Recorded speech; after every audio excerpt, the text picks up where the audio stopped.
You walk into a room, everyone's talking, laughing at things that aren't funny, pretending to care about conversations that don't matter.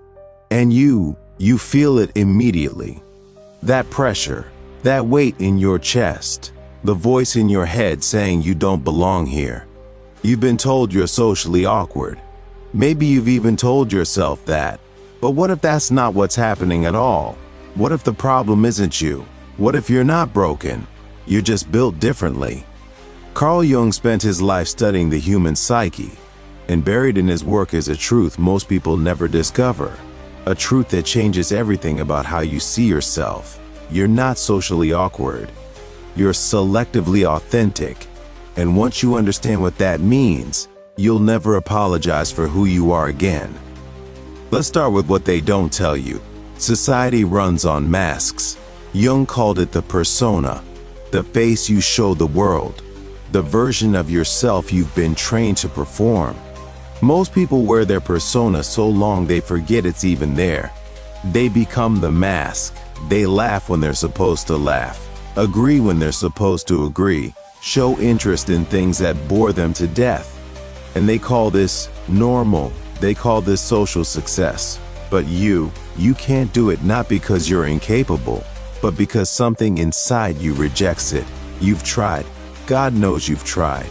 You've forced the small talk, pretended to care about weekend plans and office gossip.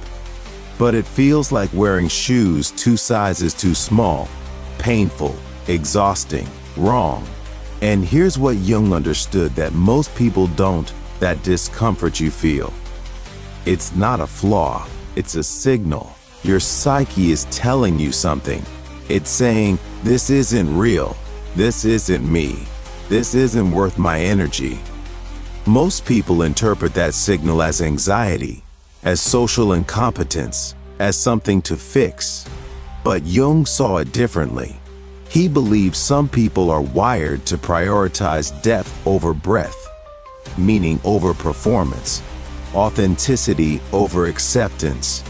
He called these people introverts, but not in the way pop psychology uses the term. Not just someone who likes being alone. Jung's introvert is someone whose energy flows inward, someone who processes the world internally before expressing it externally, someone who can't sustain relationships built on surface-level exchange, not because they lack social skills, but because their psyche demands substance. It demands truth, and when truth is absent, the connection feels hollow. You know this feeling. You've been in conversations where every word feels scripted, where you are talking but not saying anything, where you're surrounded by people but completely alone, and afterwards, you're drained. Not because you're weak, but because you just spent an hour pretending to be someone you're not. That's not social awkwardness. That's your psyche protecting itself. Jung had a concept called individuation. It's the process of becoming who you actually are. Not who your parents wanted you to be, not who society says you should be, but who you are at your core. And individuation requires something most people can't handle. It requires you to drop the mask, to stop performing, to stop seeking validation from people who don't understand you. Most people never individuate. They spend their entire lives chasing external approval, modifying themselves to fit into groups that don't deserve them. And they wonder why they feel empty, why success doesn't feel like success, why achievements don't fill the void, because they've achieved things for the wrong version of themselves. The persona achieved it, the mask achieved it, but the real them, still buried, still waiting, still suffocating under layers of performance. Here's where it gets interesting. You, the person watching this right now, you might be further along the path of individuation than you realize.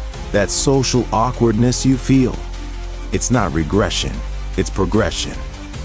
Your psyche is rejecting inauthenticity. It's refusing to waste energy on shallow connections.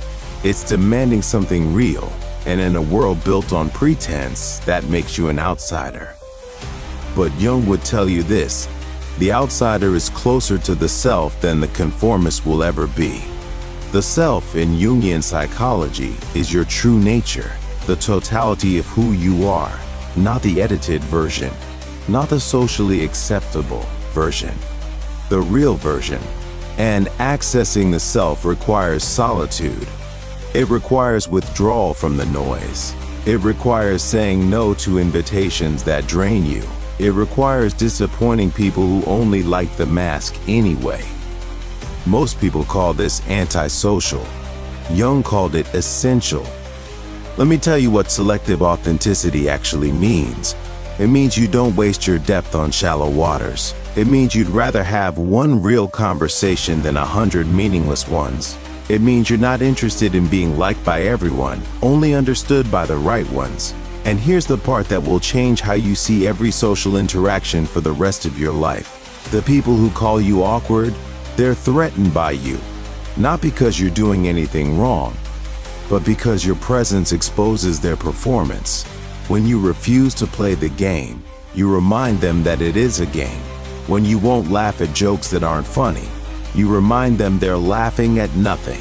When you go quiet in meaningless conversations, you remind them they're saying nothing. Your authenticity is a mirror, and most people hate what they see in it. So they label you awkward, weird, antisocial, difficult. But these aren't descriptions. They're defenses. They're ways of dismissing you so they don't have to examine themselves. Jung talked about the shadow, the parts of yourself you've repressed, the parts you've been taught to hide. For most people, the shadow contains their darkness, their anger, their selfishness, their shame. But for people like you, your shadow might contain something different. It might contain your light, your depth, your intensity, your refusal to settle. Society teaches you to repress these things, to dim yourself, to make yourself smaller so others feel comfortable. And you've done it. You've spent years hiding your intelligence so you don't seem arrogant, hiding your intensity so you don't seem intense, hiding your standards so you don't seem judgmental. But here's what happens when you repress your light. You don't just lose your brightness, you lose your energy, your passion, your will to engage with the world. And then people wonder why you're quiet, why you're withdrawn, why you seem awkward. Let me ask you something. When was the last time you felt truly alive in a social setting? Not just okay, not just tolerating it, but alive. I'm willing to bet it wasn't at a party or a networking event or some forced social gathering where everyone's pretending. It was probably a one-on-one conversation, late at night, with someone who actually sees you, someone who asks real questions, someone who doesn't need you to perform. In that moment, you weren't awkward at all, were you? You were articulate, engaged, present, yourself. That's selective authenticity. You're not incapable of connection. You're incapable of fake connection, and there's a universe of difference between the two. Jung believed that every person has a limited amount of psychic energy. He called it libido, not sexual energy, life energy. And how you spend that energy determines the quality of your life. Extroverts, in Jung's model, generate energy from external stimulation, people, events, activity. Their libido flows outward and gets replenished by the world. But introverts, your libido flows inward. You generate energy from internal reflection, from solitude, from meaningful engagement with ideas, art, nature, or the few people who truly matter. And when you force yourself into environments that demand constant external output, you're draining a tank that can't be refilled in that environment. That's why social situations exhaust you. Not because you're weak, but because you're spending energy you can't recover in real time. You need to withdraw to recharge, and society punishes you for it, calls you antisocial, calls you cold, calls you awkward. But Jung would say you're just being true to your energetic nature. Here's the trap most people fall into. They try to fix themselves. They read books on charisma, watch videos on social skills, force themselves into social situations to practice. And some of it works, You can learn to perform better. You can memorize conversation techniques. You can fake extroversion for short periods. But it's still performance. It's still the persona. And eventually, it collapses because you can't sustain a mask forever. Jung warned about this. He said that identifying too strongly with a persona leads to psychological fragmentation. You start to lose touch with who you actually are. You become a collection of responses, a social algorithm, functional on the outside, empty on the inside.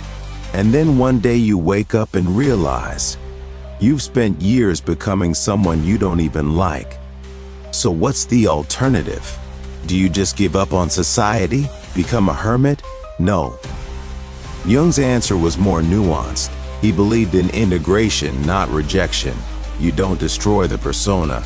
You master it. You learn to use it consciously, as a tool, not an identity. You can engage socially when it serves you. You can be charming when the situation calls for it. You can navigate shallow waters when necessary. But you don't live there. You don't build your life there. You don't derive your worth from how well you perform there.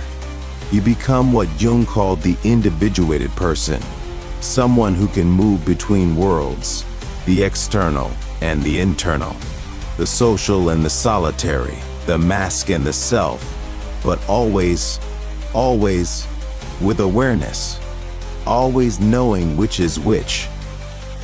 Let me tell you what happens when you embrace selective authenticity. First, you stop apologizing. You stop saying sorry for leaving events early, for declining invitations, for being quiet in group settings, for needing time alone. You recognize these aren't failures, they're boundaries, and boundaries are sacred. Second, you stop forcing connections. You let relationships form organically. You wait for people who operate at your frequency, and when you find them, you invest deeply. Because one authentic relationship is worth 1,000 superficial ones. Third, you reclaim your energy. You stop spending it on people and situations that don't replenish you. You become selfish with your attention, protective of your solitude, intentional about your presence. And paradoxically, you become more magnetic, because people can feel the difference between someone who's performing and someone who's present, between someone who needs approval and someone who doesn't, between someone who's awkward and someone who's selective. Jung had a student named Marie-Louise von Franz. She spent decades studying his work, and she said something that should be carved into stone. The person who looks outward dreams. The person who looks inward awakens. Most people are dreaming, walking through life asleep, reacting instead of responding, performing instead of being, seeking validation instead of truth. But you're waking up. And the first stage of awakening is always uncomfortable, because you start to see through the illusions, the social games, the performances, the masks. And you can't unsee them. You can't go back to pretending. You can't force yourself to care about things that don't matter. This is the loneliness of awakening. Jung called it the dark night of the soul. The period where you've outgrown your old self but haven't fully become your new self. You're between worlds, too aware to fit in, not yet strong enough to stand completely alone. This is where you are right now. And I need you to understand something. This phase doesn't last forever, but you can't skip it. Here's what most people don't tell you about individuation. It's not a destination, it's a practice. Every day you choose, do I wear the mask or do I show my face? Do I perform or do I participate? Do I seek approval or do I seek truth? And the more you choose authenticity, the easier it becomes, not because people accept you more, but because you need their acceptance less. You start to build an internal foundation, a sense of self that doesn't depend on external validation. Jung called this the self with a capital S, your true center, your psychological home base, the part of you that exists independent of circumstance, and when you're rooted in the self. social awkwardness disappears, not because you become more socially skilled, but because you stop judging yourself through a social lens. You stop seeing quiet as failure. You stop seeing solitude as loneliness. You stop seeing authenticity as awkwardness. You just are. And people either get it or they don't. And both outcomes are fine. Let me give you a framework. Jung divided social interaction into 4 functions: thinking, feeling, sensation, intuition. Most people rely heavily on 1 or 2. The person you call socially successful is usually dominant in sensation and feeling. They read the room easily, pick up on social cues, adjust their behavior in real time. But you're probably dominant in thinking and intuition. You process conversations deeply. You see patterns. You sense underlying meanings. You're playing chess while everyone else is playing checkers. And that makes you seem slow, awkward, out of sync. But you're not slow, you're thorough. You're not awkward, you're deliberate. You're not out of sync. You're operating on a different frequency. And the tragedy is that you've been judging yourself by their metrics, trying to win a game you were never meant to play. Here's a question that will change everything. What if you stopped trying to fix your social awkwardness and started designing a life that doesn't require you to perform?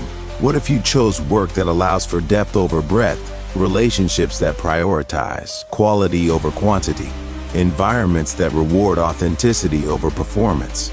What if you stopped trying to fit into their world and started building your own? This is what Jung meant by individuation, not adapting to the collective, but differentiating from it, becoming a sovereign individual, someone who doesn't need the crowd's permission to exist. And here's what happens when you do this. You attract different people, people who've also walked this path, people who understand the cost of authenticity, people who don't need you to perform because they're not performing either. These are your people, not the ones at the party, not the ones in the group chat, the ones who find you when you stop looking, the ones who recognize you because they recognize themselves in you. Jung talked about synchronicity, meaningful coincidences, moments when the external world mirrors your internal state. And I promise you this, when you commit to selective authenticity, synchronicities will increase. You'll meet the right people at the right time. Opportunities will appear that align with your true self. Doors will open that you didn't even know existed. Not because the universe rewards you, but because you've stopped broadcasting the wrong signal. You've stopped attracting people and situations that match your persona and started attracting what matches yourself. This is the magic of authenticity. It's a filter. It repels what doesn't serve you and attracts what does. But you have to be patient because the right connections are rare and they take time to find. Let's talk about what you're really afraid of. You're not afraid of being awkward. You're afraid of being alone. You're afraid that if you stop performing, if you stop trying to fit in, if you stop forcing connections, you'll end up isolated, unwanted, forgotten. And I'm not going to lie to you. There will be periods of loneliness, deep, heavy loneliness. Jung went through it. He called it his confrontation with the unconscious, a period where he withdrew from society almost completely, where he questioned everything, where he felt utterly alone. But here's what he discovered on the other side. Loneliness and solitude are not the same thing. Loneliness is the pain of being disconnected. Solitude is the peace of being connected to yourself. And when you learn to transform loneliness into solitude, you become unbreakable because you're no longer dependent on others for your sense of wholeness. You carry it within you. I want you to imagine something. 5 years from now, you've fully embraced selective authenticity. You've stopped forcing yourself into situations that drain you. You've stopped apologizing for who you are. You've built a small circle of people who actually understand you. And you've designed a life that doesn't require you to wear a mask. How does that feel? Lonely or free? I'm betting on free, because that's what authenticity gives you. not popularity, not approval. Freedom, the freedom to exist as you actually are. The freedom to say no without guilt. The freedom to pursue depth instead of breadth. The freedom to finally breathe. Now let me tell you something Jung discovered that changed his entire understanding of human psychology. He found that the people who struggled most with social situations were often the ones carrying the greatest psychological gifts, not despite their sensitivity, but because of it. You see, the qualities that make you feel awkward in shallow settings are the exact qualities that allow you to perceive what others miss. Your inability to engage in meaningless small talk, that's because you're wired to detect deeper currents of meaning. Your discomfort in large groups, that's because you're picking up on the collective emotional field in ways others can't. Your exhaustion after social events, that's because you're processing layers of information most people don't even register. Jung called people like you the wounded healers, not because you're broken, but because your sensitivity to inauthenticity is what qualifies you to recognize truth. The same radar that makes parties unbearable is what allows you to create profound art, deep philosophy, meaningful relationships, transformative work.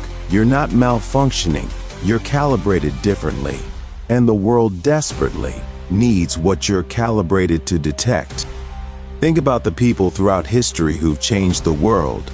The artists, the philosophers, the inventors, the visionaries. How many of them were described as socially awkward in their time? Einstein, Tesla, Van Gogh, Emily Dickinson, Jung himself. They weren't broken, they were selectively authentic. They couldn't waste their energy on performances because they had something real to create, something true to express, something important to discover. And their social awkwardness wasn't a bug, it was a feature, a protective mechanism that kept them focused on what mattered. You're in good company, the awkward ones, the selective ones, the ones who couldn't pretend even when pretending would have made life easier. These are your ancestors, your lineage, your tribe. Jung spent years analyzing fairy tales and myths, and he found a pattern that appears across every culture. The hero's journey always begins with separation. The hero must leave the village, leave the familiar, leave the comfortable, and venture into the unknown alone. This isn't punishment, it's initiation. Because you can't discover who you truly are while surrounded by people who only know your mask. You have to separate, withdraw, face yourself in solitude. And this is terrifying, because solitude forces you to confront everything you've been avoiding. Your fears, your inadequacies, your unfulfilled potential, the gap between who you are and who you could be. But here's what Jung understood: this confrontation is necessary. You have to meet your shadow, integrate your repressed qualities, reclaim the parts of yourself you've disowned. And you can't do this at a party. You can't do this in constant company. You can't do this while performing. You have to be alone. And that's not a failure. That's the journey. Let me tell you what happens when you complete this phase. When you've spent enough time in solitude, when you've integrated your shadow, when you've built a relationship with yourself, you return to society transformed, not more socially skilled, but more internally grounded. And from that groundedness, everything changes. You enter social situations without neediness, without the desperate hunger for validation, without the fear of rejection, because you're already whole. You're not going there to get something, you're going there to share something. And people feel this shift immediately. It's the difference between a beggar and a king. The beggar needs the crowd. The king graces the crowd with his presence. Same person, same social situation, completely different energy. Jung wrote about this phenomenon in his book on psychological types. He said that the introverted person who completes individuation becomes more influential than 1,000 extroverts, not through volume, but through substance, not through performance, but through presence. Because they're no longer broadcasting need, they're radiating wholeness. And wholeness is magnetic. It draws people in without effort. It commands respect without demand. It creates impact without force. This is the power of selective authenticity. You're not trying to connect with everyone. So when you do connect, it's profound. You're not trying to impress anyone. So when you speak, people listen. You're not performing for approval, so your presence carries weight. But here's what you need to understand. This transformation doesn't happen overnight. Jung's own individuation process took decades. There were years where he questioned his sanity, years where he felt completely isolated, years where he wondered if he'd made a terrible mistake by choosing authenticity over acceptance. And then, gradually, things shifted. The right people appeared, the right opportunities emerged. His work found its audience, not the masses, but the ones who were ready for depth. And that made all the difference. Because he wasn't trying to be everything to everyone. He was being something specific to someone specific. And so are you. You're not meant to resonate with the crowd. You're meant to resonate deeply with the few who are ready for what you carry. Think about a tuning fork. It only responds to its specific frequency. You can surround it with noise, chaos, 1,000 different sounds. But it only vibrates when it encounters its match. That's you. You're not broken because you don't vibrate to every frequency. You're precisely calibrated. And when you encounter your frequency, when you meet someone who operates at your depth, the resonance is unmistakable, immediate, profound. This is why forcing yourself into incompatible social situations is so exhausting. You're trying to vibrate to the wrong frequency, and it goes against your nature. But when you honor your calibration, when you wait for the right frequency, connection becomes effortless. Jung spent his final years in a tower he built himself, by a lake, away from the noise, and people thought he'd become a recluse, that he'd given up on society. But that wasn't it at all. He'd simply completed his individuation. He no longer needed external validation.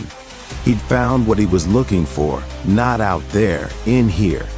And from that place of internal wholeness, he produced his most profound work. He connected with people more deeply than ever, not because he performed better, but because he stopped performing altogether. This is the paradox of selective authenticity. The less you try to connect with everyone, the more deeply you connect with the right ones. The less you try to be liked, the more you're loved by those who matter. The less you perform, the more powerful your presence becomes. So here's what I want you to do. Stop calling it social awkwardness. Stop treating it like a disorder. Stop trying to fix something that isn't broken. You're not socially awkward. You're selectively authentic. And that's not a weakness, it's a superpower. It's a filter that protects you from wasting your life on shallow connections. It's a compass that points you toward depth. It's a gift that most people will never understand. And that's okay, because you're not here to be understood by most people.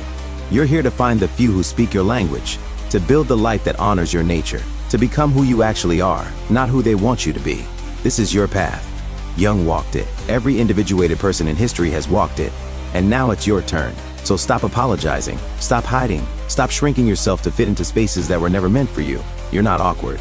You're awake, and the world needs more people who are brave enough to stay that way. One final thought. Jung believed that every person has a destiny, not in a mystical sense, but a psychological one. A unique configuration of traits, gifts, and purpose that's yours alone to fulfill. And the process of individuation is about aligning with that destiny. Stripping away everything that isn't you, the expectations, the conditioning, the masks, until what remains is pure essence, your essence. And when you live from that essence, social awkwardness becomes irrelevant, because you're no longer trying to be someone you're not. You're simply being, and being is always enough. Welcome to the journey. It won't be easy, but it will be real. And in the end, that's all that matters.